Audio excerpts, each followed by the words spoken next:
We're going to keep it that way. We will secure our borders. We will stop the terrorists. We will crash the cartels, and we will defend our citizens against all threats, foreign and domestic. Other presidents may have lacked the courage or whatever to defend America, but I will never allow terrorists and criminals to operate with impunity against the United States. This extremely successful operation should serve as warning to anyone who would threaten American sovereignty or endanger American lives. Very importantly, the embargo on all Venezuelan oil remains in full effect. The American Armada remains poised in position, and the United States retains all military options until United States demands have been fully met and fully satisfied. All political and military figures in Venezuela should understand what happened to Maduro can happen to them, and it will happen to them if they aren't just fair, even to their people. The dictator and terrorist Maduro is finally gone, and Venezuela people are free. They're free again. It's been a long time for them, but they're free.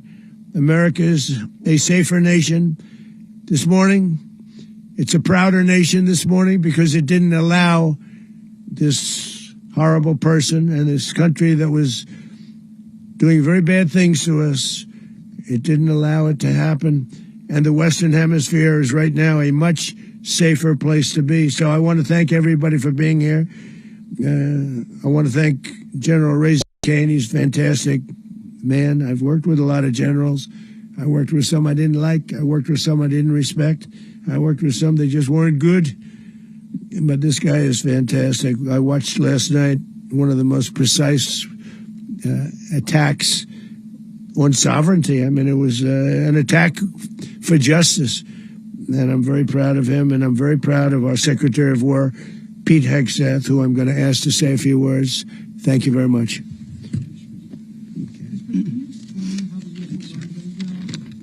Well, thank you, Mr. President. Finally, a commander-in-chief the world respects and the American people deserve. And as the president said, words can barely capture the bravery and the power and the precision of this historic operation. A massive joint military and law enforcement raid flawlessly executed by the greatest Americans our country has to offer. American warriors are second to none, the best in the world and the best of our country. What all of us witnessed last night was sheer guts and grit, gallantry, and glory of the American warrior. I'm simply humbled by such men. And I tip my hat to our chairman, Dan Raising Cane, and all those Americans who stood watch last night. Our warriors are the elite of America, and again, President Trump has your back. No other country on planet Earth, and it's not even close, could pull this kind of operation off. And no other president has ever shown this kind of leadership, courage, and resolve. The most powerful combination the world has ever seen. As the president said, our adversaries remain on notice. America can project our will anywhere, anytime. The coordination, the stealth, the lethality, the precision, the very long arm of American justice, all on full display in the middle of the night.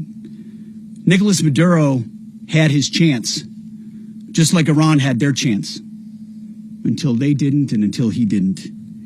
He effed around and he found out. President Trump is deadly serious about stopping the flow of gangs and violence to our country. Deadly serious about stopping the flow of drugs and poison to our people. Deadly serious about getting back the oil that was stolen from us. And deadly serious about reestablishing American deterrence and dominance in the Western Hemisphere. This is about the safety, security, freedom, and prosperity of the American people. This is America first. This is peace through strength. And the United States War Department is proud to help deliver it. Welcome to 2026. And under President Trump, America is back. I'd like to welcome now our chairman, Chairman Raising Cane, to give a few more details about the operation. Mr. Chairman. Thank you, Mr. Secretary. Thank you, Mr. President, and good morning. Last night, on the order of the President of the United States and in support of a request from the Department of Justice, as the President said, the United States military conducted an apprehension mission in Caracas, Venezuela, to bring to justice two indicted persons, Nicolas and Cecilia Maduro. This operation, known as Operation Absolute Resolve, was discreet, precise, and conducted during the darkest hours of January 2nd and was the culmination of months of planning and rehearsal, an operation that, frankly, only the United States military could undertake. What I'd like to do this morning is talk to you through some of the preparation and the details without compromising any of our tactics, techniques, and procedures. There is always a chance that we'll be tasked to do this type of mission again. Our interagency work began months ago and built on decades of experience of integrating complex air, ground, space, and maritime operations. While the past 2 decades have honed the skills of our special operations forces, this particular mission required every component of our joint force, with soldiers, sailors, airmen, Marines, and Guardians working in unison with our intelligence agency partners and law enforcement teammates in an unprecedented operation.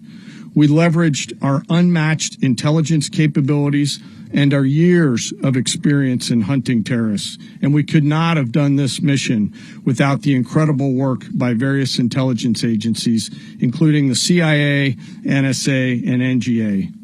We watched, we waited, we prepared, we remained patient and professional. This mission was meticulously planned, drawing lessons from decades of missions over the last many years, many missions over these last many years. This was an audacious operation that only the United States could do. It required the utmost of precision and integration within our joint force.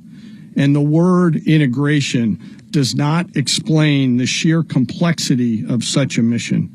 An extraction so precise it involved more than 150 aircraft launching across the Western Hemisphere in close coordination, all coming together in time and place to layer effects for a single purpose: to get an interdiction force into downtown Caracas while maintaining the element of tactical surprise. Failure of one component of this well-oiled machine would have endangered the entire mission, and failure is never an option for America's joint force. Those in the air over Caracas last night were willing to give their lives for those on the ground and in the helicopters. Let me talk a little bit about the preparation. After months of work by our intelligence teammates to find Maduro and understand how he moved, where he lived, where he traveled, what he ate, what he wore, what were his pets. In early December, our force was set pending a series of aligned events. Key was choosing the right day to minimize the potential for civilian harm and maximize the element of surprise, and minimize the harm to the indicted personnel so, as the President said, they could be brought to justice. And as the President said earlier today, weather in Venezuela is always a factor this time of the year. And over the weeks through Christmas and New Year's, the men and women of the United States military sat ready, patiently waiting for the right triggers to be met and the President to order us into action. Last night, the weather broke just enough, clearing a path that only the most skilled aviators in the world could maneuver through. Ocean, mountain, low cloud ceilings. But when tasked with a mission, this organization does not quit. At 10:46 p.m. Eastern Time last night, the President ordered the United States military to move forward with this mission. He said to us, and we appreciate it, Mr. President, good luck and Godspeed. And those words were transmitted to the entire joint force. Over the course of the night, aircraft began launching from 20 different bases on land and sea across the Western Hemisphere. In total, more than 150 aircraft, bombers, fighters, intelligence, reconnaissance, surveillance, rotary wing were in the air last night. Thousands and thousands of hours of experience were airborne. Our youngest crew member was 20, and our oldest crew member was 49, and there's simply no match for American military might. As the night began, the helicopters took off with the extraction force, which included law enforcement officers, and began their flight into Venezuela at 100 feet above the water. As they approached Venezuelan shores, the United States began layering different effects provided by Spacecom, Cybercom, and other members of the interagency to create a pathway. Overhead, those forces were protected by aircraft from the United States Marines, the United States Navy, the United States Air Force, and the Air National Guard. Force included F-22s, F-35s, F-18s, EA-18s, E-2s, B-1 bombers, and other support aircraft, as well as numerous remotely piloted drones. As the force began to approach Caracas, the Joint Air Component began dismantling and disabling the air defense systems in Venezuela, employing weapons to ensure the safe passage of the helicopters into the target area. The goal of our air component was, and always will be to protect the helicopters and the ground force and get them to the target and get them home. As the force crossed the last point of high terrain where they'd been hiding in the clutter, we assessed that we had maintained totally the element of surprise. As the helicopter force ingressed towards the objective at low level, we arrived at Maduro's compound at 1:01 a.m. Eastern Standard Time, or 2:01 a.m. Caracas local time, and the apprehension force descended into Maduro's compound and moved with speed, precision, and discipline towards their objective and isolated the area to ensure the safety and security of the ground force while apprehending the indicted persons. On arrival into the target area, the helicopters came under fire, and they replied with that fire with overwhelming force in self-defense. One of our aircraft was hit, but remained flyable, and as the president said earlier today, all of our aircraft came home, and that aircraft remained flyable during the rest of the mission. As the operation unfolded at the compound, our air and ground intelligence teams provided real-time updates to the ground force, ensuring those forces could safely navigate the complex environment without unnecessary risk. The force remained protected by overhead tactical aviation. Maduro and his wife, both indicted, gave up and were taken into custody by the Department of Justice, assisted by our incredible U.S. military with professionalism and precision, with no loss of U.S. life.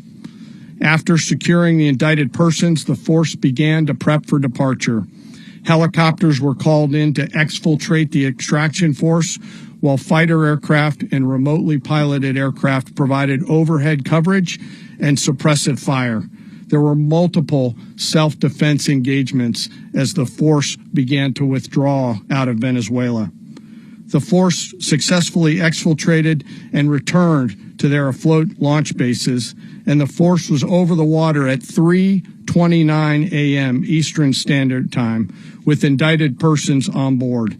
And both Maduro and his wife were embarked aboard the USS Iwo Jima. In closing, what we've witnessed today is a powerful demonstration of America's joint force.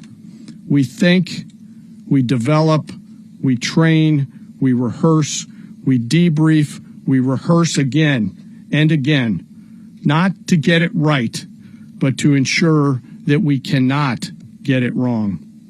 Our jobs are to integrate combat power so when the order comes, we can deliver overwhelming force at the time and the place of our choosing against any foe anywhere in the world.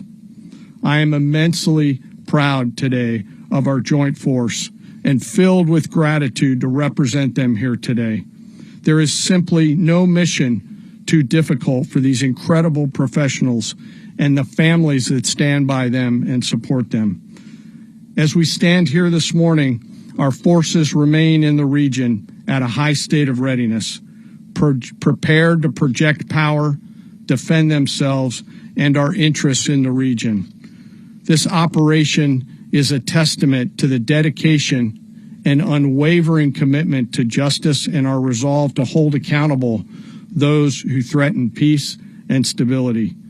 In closing, I want to express my heartfelt gratitude to the brave men and women who executed this mission. Their courage and tireless commitment to our nation are what makes us strong.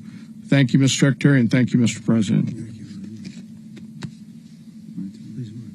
Well, I don't have much to add to what you've heard now, other than the following points. Nicolas Maduro was indicted in 2020 in the United States.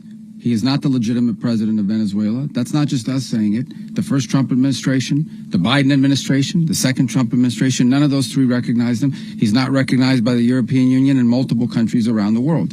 He is a fugitive of American justice with a $50 million reward, which I guess we saved $50 million. And make sure. Yeah, exactly. But don't let anybody claim it.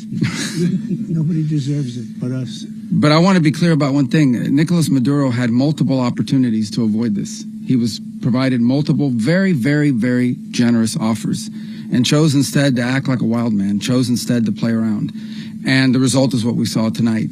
The other message here is the following. You have a guy, like many people around the world, they like to play games. You have a guy who decides he's going to invite Iran into his country, is going to, do the confiscation of American oil companies, is going to flood our country with gang members, is going to take Americans prisoner and try to hold them for hostage and trade them like he was able to do with the Biden administration. Basically likes to play games all this time and thinks nothing's going to happen. And I hope what people now understand is that we have a president. The 47th president of the United States is not a game player. When he tells you that he's going to do something, when tells you he's going to address a problem, he means it. He actions it. I can tell you, I've watched this process now for 14, 15 years, been around it. Everybody talks. I'm going to do this. I'm going to do that. When I get there, we're going to do this. We're going to take. This is a president of action. Like, I don't understand yet how they haven't figured this out. And now, if you don't know, now you know. Because this is the way it's going to play out. And I think people need to understand that this is not a president that just talks and does letters and press conferences. And, if he says he's serious about something, he means it. And this is something that was a direct threat to the national interest of the United States. And the president addressed it. There's a president of peace, by the way. I told you what I just said earlier. This guy had multiple opportunities to find his way somewhere else and figure out another. He could have been living somewhere else right now, very happy. But instead, he wanted to play big boy. And so now, he's got other sets of problems on his hands. And but I think the message here should be for the world. Look, the president doesn't go out looking for people to pick fights with. He's not generally wants to get along with everybody. We'll talk and meet with anybody. But don't play games. Don't play games with this president's in office, because it's not going to turn out well. And so I hope that, I guess that lesson was learned last night, and we hope it'll be instructive moving forward. Is that a message for Cuba, Mr. President? Mr. President, Mr. President, Mr. President, Please. Well, we're going to be running it with a group. We're going to make sure it's run properly. We're going to rebuild the oil infrastructure, which will cost billions of dollars. It'll be paid for by the oil companies directly. They will be reimbursed for what they're doing, but that's going to be paid. And we're going to get the oil flowing the way it should be. As you know, it was just a minor flow. It was actually a minor flow for what they have. But we're going to run it properly, and we're going to make sure the people of Venezuela are taken care of. We're going to make sure the people that were forced out of Venezuela by this thug are also taken care of. President, does the U.S. running the country mean that U.S. troops will be on the ground? How will that work? Well, they always say boots on the ground. So we're not afraid of boots on the ground if we have to have. We had boots on the ground last night at a very high level, actually. We're not afraid of it. We don't mind saying it. But we're going to make sure that that country is run properly. We're not doing this in vain. This is a very dangerous attack. This is an attack that could have gone very, very badly. Could have gone very badly. We could have lost a lot of people last night. We could have lost a lot of dignity. We could have lost a lot of equipment. The equipment is less important, but we could have lost a lot. And we're going to make sure that this is proper. We're there now. We're ready to go again if we have to. We're going to run the country right. It's going to be run very judiciously, very fairly. It's going to make a lot of money. We're going to give money to the people. We're going to reimburse people that were taken advantage of. We're going to take care of everybody. It's very important. We couldn't let them get away with it. You know, they stole our oil. We built that whole industry there, and they just took it over like we were nothing. And we had a president that decided not to do anything about it. So we did something about it. We're late, but we did something about it. Yeah, please. Mechanism by which you're going to run the country? Are you going to designate a U.S. official to coordinate? Yes, it's all being done right now. We're designating people. We're talking to people. We're designating various people, and we're going to let you know who those people are. Would run Venezuela? Well, it's largely going to be for a period of time the people that are standing right behind me. We're going to be running it. We're going to be bringing it back. It's a dead. You know, I talk about a dead country. A year and a half ago, we were a dead country. Now we're the hottest country anywhere in the world. We're a country doing better than any country anywhere in the world. And it required leadership. Venezuela has a lot of bad people in there, a lot of bad people that shouldn't be leading. We're not going to take a chance that one of those people take over for Maduro. So you can look at, and others, we have fantastic people, including people in the military. So we're going to have a group of people running it until such time as it can be put back on track, make a lot of money for the people, and give people a great way of life, and also reimbursement for people in our country that were forced out of Venezuela. Rubio would be... You said earlier today that you weren't going to back Machado to come back and be the opposition leader in your Fox and Friends interview. And then you also mentioned the vice president of Venezuela. Are you going to work with the vice president of Venezuela, or how do you foresee the relationship going? I understand she was just sworn in, but she was, as you know, picked by Maduro. So Marco's working on that directly. He just had a conversation with her, and she's essentially willing to do what we think is necessary to make Venezuela great again. Very simple. Mr. President, Colombian President Gustavo Petro, a couple weeks ago, he said he's got to watch his ass. And today he said he's not concerned about anything happening to him in the aftermath of this operation. So just what your message is about that. Well, he has cocaine mills. He has factories where he makes cocaine. And, yeah, I think I stick by my first statement. He's making cocaine. They're sending it into the United States. So he does have to watch his ass. Mr. President, did you notify any members of Congress in advance? Marco, do you want to talk about that? Because you were involved in Sure. We call members of Congress immediately after. This was not the kind of mission that you can do congressional notification on. It was a trigger-based mission in which conditions had to be met night after night. We watched and monitored that for a number of days. So it's just simply not the kind of mission you can call people and say, hey, we may do this at some point in the next 15 days. But it's largely a law enforcement function. Remember, at the end of the day, at its core, this was an arrest of 2 indicted fugitives of American justice, and the Department of War supported the Department of Justice in that job. Now, there are broader policy implications here, but it's just not the kind of mission that you can pre-notify because it endangers the mission. Plus, if I could add one thing to that, Congress has a tendency to leak. This would not be good. If they leaked, General, I think it would have been maybe a very different result. But I have to say, they knew we were coming at some point, you know. We had a lot of ships out there. They sort of knew we were coming. We went there. But Congress will leak, and we don't want leakers. People to watch this all play out live. What was Maduro doing when the U.S. forces entered what I assume would be his home? And also, was there any point where the U.S. was considering if Maduro pushed back or resisted killing Maduro? It could have happened. It could have happened. He was trying to get into a safe place. You know, the safe place is all steel. And he wasn't able to make it to the door because our guys were so fast. They went through the opposition so fast. And there was a lot of opposition. You know, people were wondering, did we get them by surprise? Sort of surprised, but they were waiting for something. It was a lot of opposition. There was a lot of gunfire. You saw some of it today.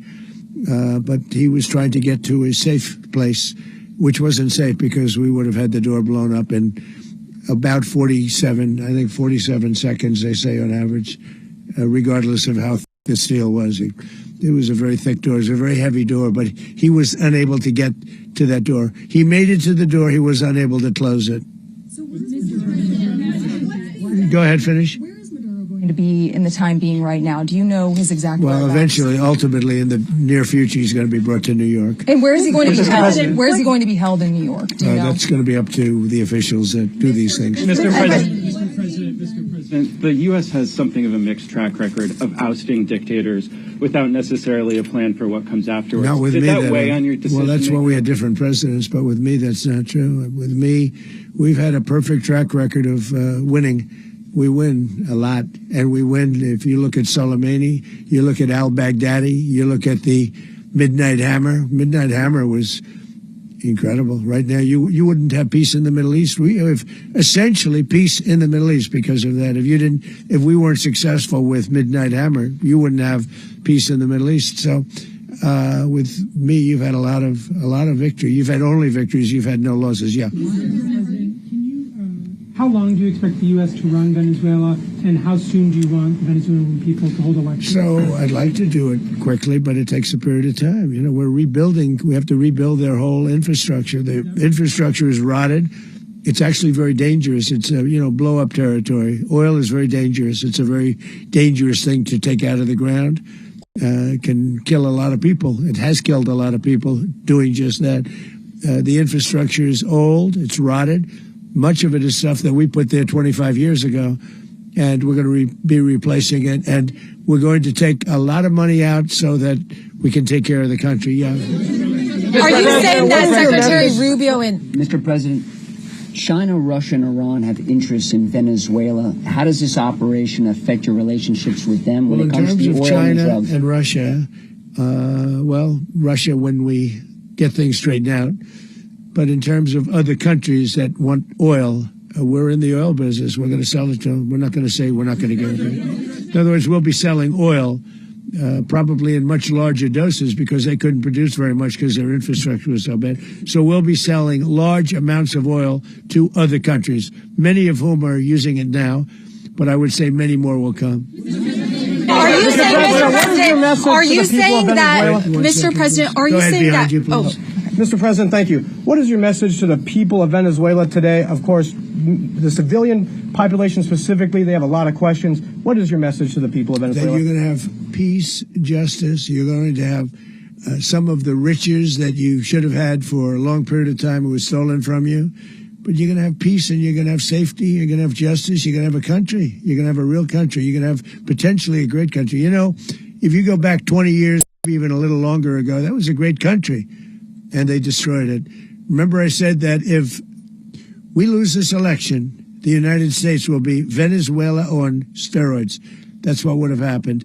Had we lost the election, the 2024 election, we suffered so badly. When you look at the border from 2020, what they did, what Joe Biden administration did to our country should never be forgotten. But if we had to go through another year of that, we would be exactly where Venezuela was. In terms, I used to say, if they win, we're going to be Venezuela on steroids, and that's what would have happened. President, thank you. Are you saying that Secretary Hegseth and Rubio are going to be running Venezuela, and will you be sending in U.S. military troops to provide? They're going to be a team that's working with the people of Venezuela to make sure that we have Venezuela right. Because for us to just leave, who's going to take over? I mean, there is nobody to take over. You have a vice president who's been appointed by Maduro. And right now she's the vice president, and she's, I guess, the president. She was sworn as president just a little while ago. She had a long conversation with Marco, and she said, we'll do whatever you need. I think she was quite gracious, but she really doesn't have a choice. We're going to have this done right. We're not going to just do this with Maduro, then leave like everybody else, leave and say, let it go to hell. If we just left, it has zero chance of ever coming back. We'll run it properly. We'll run it professionally. We'll have the greatest oil companies in the world go in and invest billions and billions of dollars and take out money, use that money in Venezuela. And the biggest beneficiary are going to be the people of Venezuela. And also, I can't stress this strongly enough, the people that got thrown out of Venezuela that are now in the United States. And frankly, some want to stay and some probably want to go back. Yeah. In the country, and were any of the detained Americans? Well, right now they're very protected because nobody's going to mess with us. They're very protected. The people of, and we let them know that you better not touch one of them. Are you concerned that bad elements of the Maduro regime will remain in place? Well, we know who they are. We're on them, and they're acting much differently now than they would have acted 2 days ago.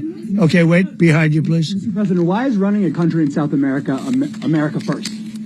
Well, I think it is because we want to surround ourselves with good neighbors. We want to surround ourselves with stability.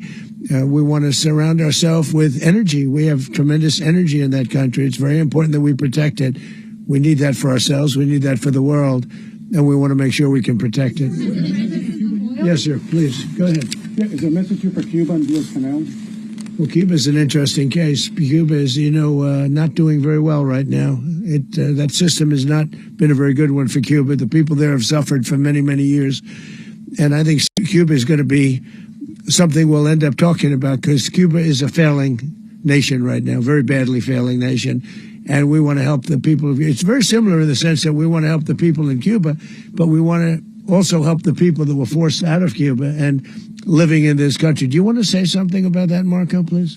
Well, I mean, I just gave you a statement a few minutes ago about, when the president speaks, you should take him seriously. So suffice it to say, Cuba is a disaster. It's run by incompetent, senile men, and in some cases, not senile, but incompetent nonetheless. It has no economy. It's in total collapse. And by the way, they were, all of the guards that helped protect Maduro, this is well known, their whole spy agency, all that were full of Cubans. I mean, it's amazing. This poor island took over Venezuela in some cases. One of the biggest problems the Venezuelans have is they have to declare independence from Cuba. They tried to basically colonize it from a security standpoint. So, yeah, look, if I lived in Havana and I was in the government, I'd be concerned, at least a little bit. Cutting off the oil flow to Cuba from Venezuela? Well, the president already announced a week ago that anything that's sanctioned, it's sanctioned oil, it's not going to be allowed to get there. So that's a pre-existing. The answer is yes. Yes. Is the U.S. aware of the location of opposition leader Machado, and have you been in contact with her? No, we haven't. No, we haven't. Mr. President, on Oh, I think it would be very tough for her to be the leader. She doesn't have the support within or the respect within the country. She's a very nice woman, but she doesn't have the respect. Mr. President, is it possible that the U.S. ends up administrating Venezuela for years? Well, it won't cost us anything because the money coming out of the ground is very substantial. So it's not going to cost us anything. We will. Well, we want safety there. We want to be surrounded by countries that aren't housing all of our enemies all over the world. That's what was happening, and you don't want to have that. But we're going to be rebuilding, and we're not spending money. The oil companies are going to go in. They're going to spend money. We're going to take back the oil that, frankly, we should have taken back a long time ago. A lot of money is coming out of the ground. We're going to get reimbursed for all of that. We're going to get reimbursed for everything that we spend. So it's going to be a very important. This is a very big evening that took place last night. We have to be surrounded by safe, secure countries, and we also have to have energy. Very important. We have to have energy that's real energy, not where they're getting 4% and 5% of the energy out of the ground. You take a look. It was such a disaster. So what's going to happen with Venezuela, I think, over the next period of a year, is going to be a great thing, and the people of Venezuela will be the biggest beneficiaries. Going to send in the U.S. military. Mr. President, thank you. What did you last speak to Maduro about when you spoke? And is the Well, I don't want to get into the Venezuela? Conversations, but I did have conversations with him, and I said, you got to surrender. And I actually thought he was pretty close to doing so, but now he wished he did, yeah. You said that Maduro is responsible for drug trafficking. You recently pardoned the former president of Honduras, who was convicted of many drug trafficking. Can you explain how these two situations are different? And would you ever pardon Maduro? I endorsed, as you know, the winning president, the man who won in Honduras. I endorsed the man who won in Chile. I endorsed the man who won in Argentina. And we are doing very well with that whole group. What the man that I pardoned was, if you could equate it to us, he was treated like the Biden administration treated a man named Trump. That didn't work out too well for them. This was a man who was persecuted very unfairly. He was the head of the country. He was persecuted very unfairly. And there are a number of them. And we felt that it was a very unfair situation that happened to him. He's also a party member of the man who won. So obviously the people liked what I did.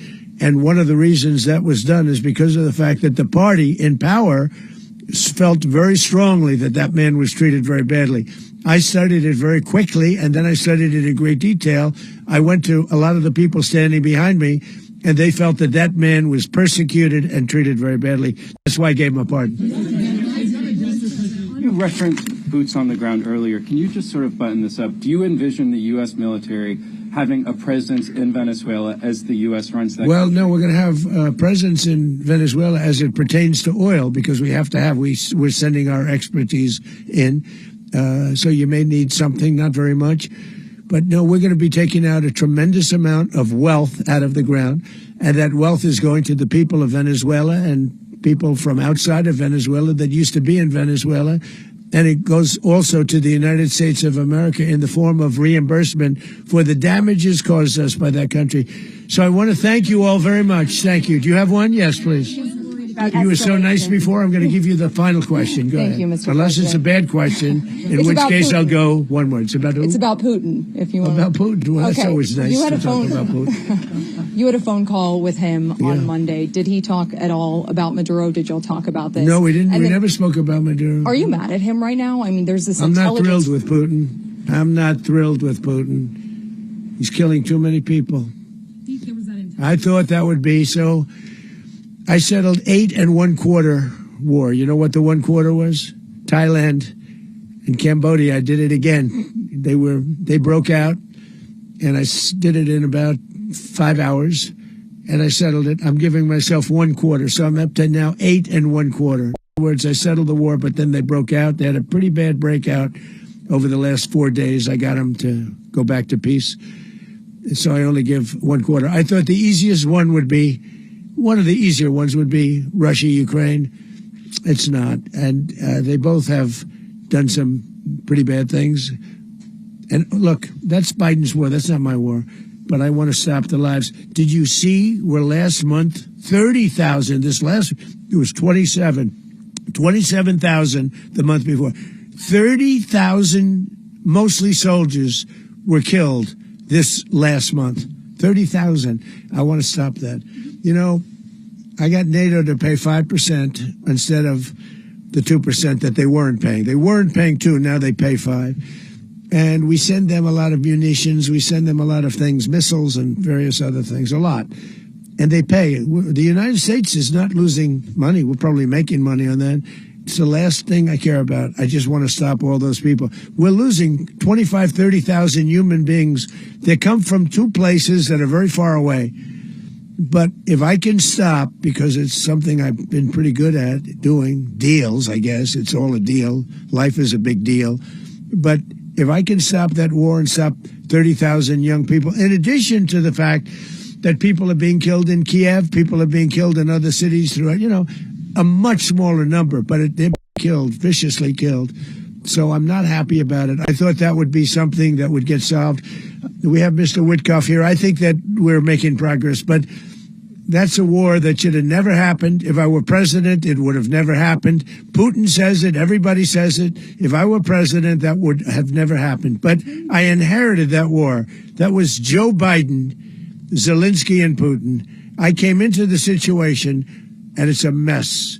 And I will say this. I watched an operation last night that was so precise, that was so brilliant. I mean, it was incredible. If we had our people, like this general and our people involved, that war would not have gone on very long, that I can tell you. That war, to use an old term, that war has become a bloodbath, and we want it to get stopped. Thank you very much, everybody.